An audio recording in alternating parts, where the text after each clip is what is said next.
Assalamualaikum warahmatullahi wabarakatuh. Halo teman-teman semuanya.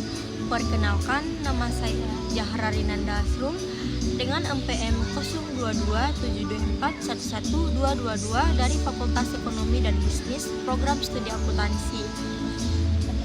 Nah teman-teman, di video kali ini saya akan membahas sebuah topik yang menurut saya menarik banget dan sangat relevan dengan kondisi dunia keuangan saat ini, yaitu optimalisasi infrastruktur dalam industri perbankan syariah di era digital. Kita tahu bahwa sekarang dunia sedang bergerak cepat banget menuju era digital.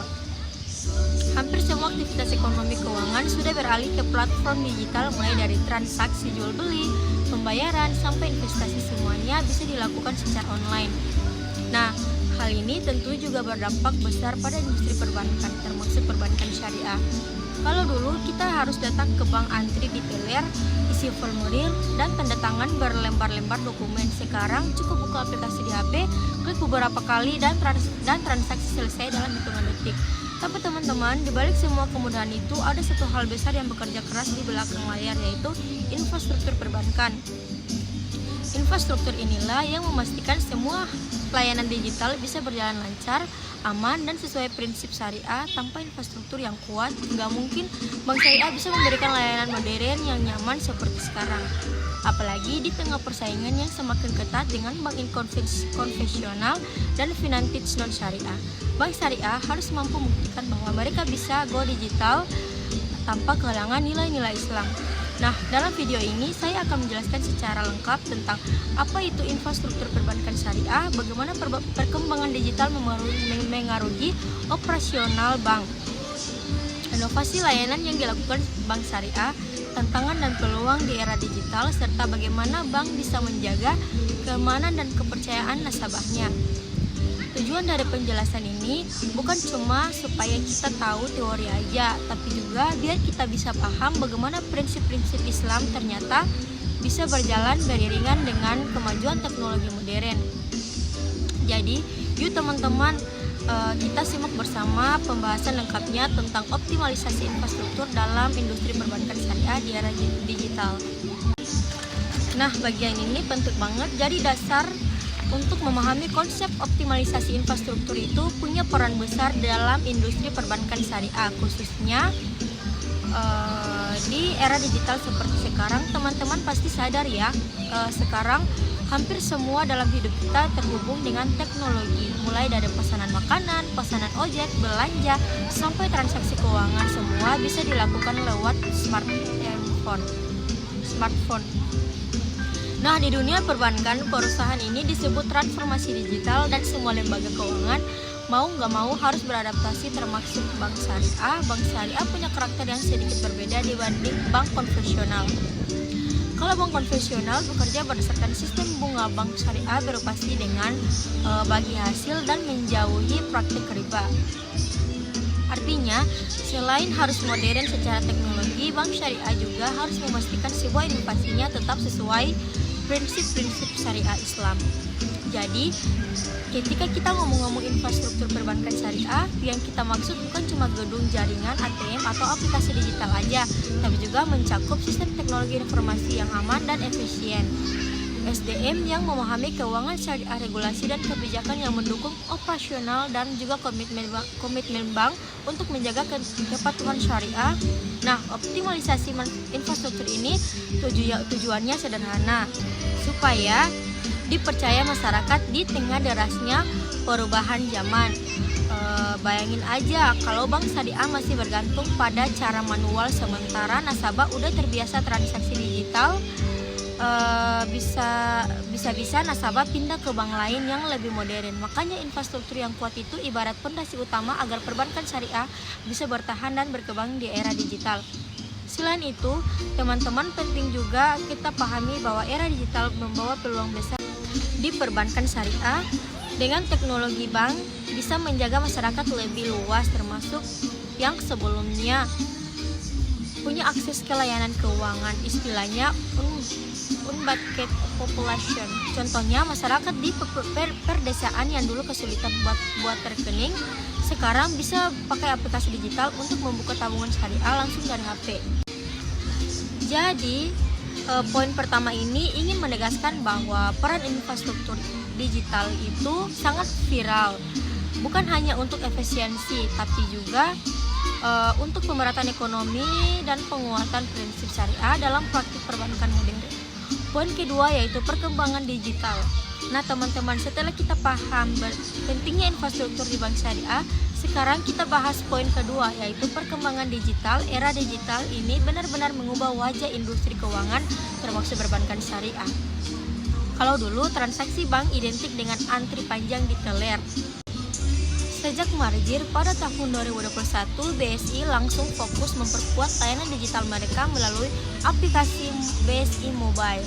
Lewat aplikasi itu, nasabah bisa melakukan banyak hal, buat rekening transfer bank, antar bank, bayar zakat, infak, sedekah, bahkan investasi reksa, dana syariah, semua biasa dilakukan tanpa harus datang ke cabang.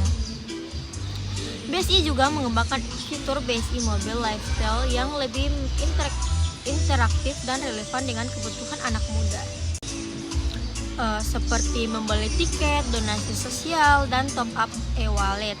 Langkah ini penting banget karena generasi muda saat ini adalah pengguna digital paling aktif.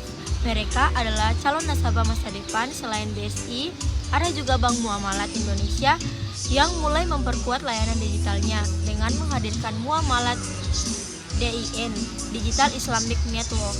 Lewat platform ini, nasabah bisa menikmati layanan mobile banking dengan keamanan tinggi dan fitur transaksi yang lebih cepat. Tapi teman-teman, perkembangan digital bukan cuma tentang aplikasi atau website aja.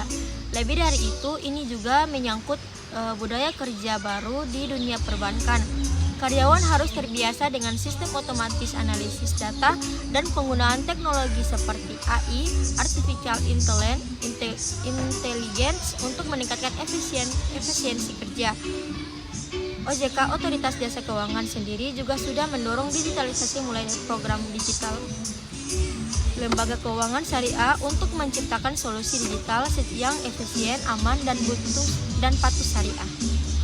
Nah, perkembangan digital ini membawa dampak positif besar, diantaranya yang pertama, efisiensi operasional meningkat karena banyak proses manual digantikan teknologi. Yang kedua, akses layanan makin luas, masyarakat di daerah terpencil bisa menikmati layanan keuangan lewat smartphone.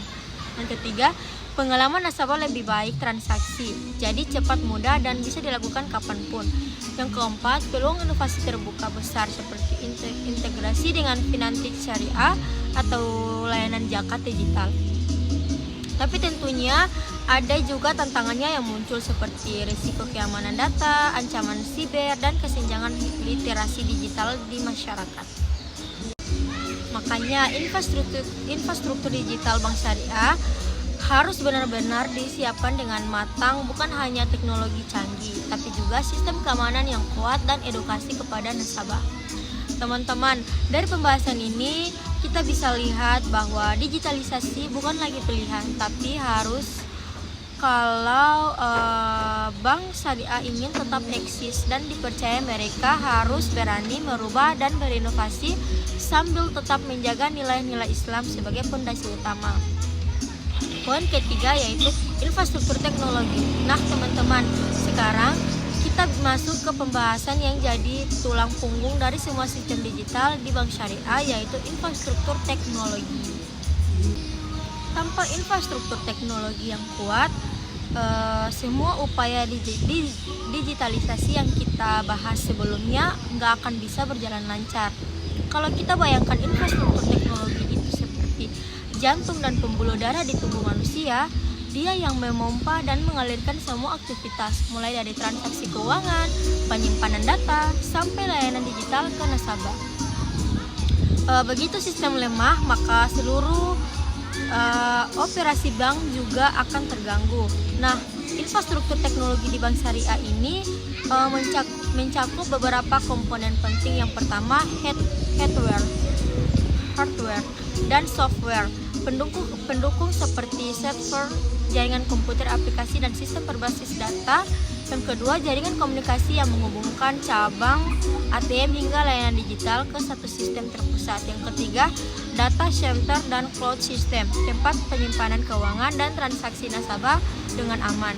Yang keempat, keamanan cyber security atau melindungi data dari ancaman peretasan dan atau penyalahgunaan.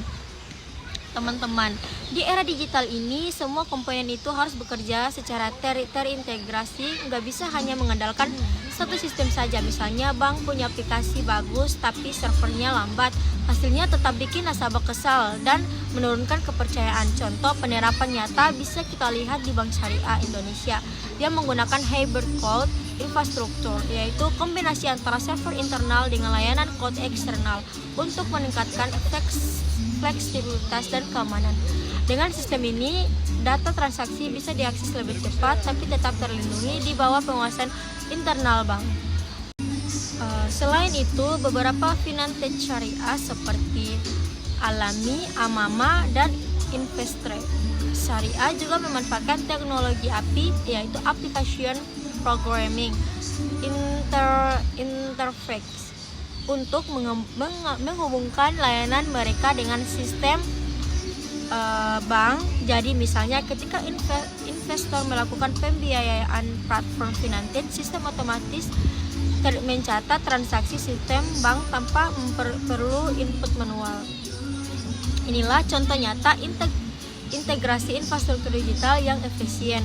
Tanpa teman-teman semakin canggih sistem yang digunakan, semakin besar pula resiko yang dihadapi. Salah satunya yang paling serius adalah ancaman keamanan data. Kita semua tahu bahwa kasus kebocoran data atau serangan siber semakin sering terjadi.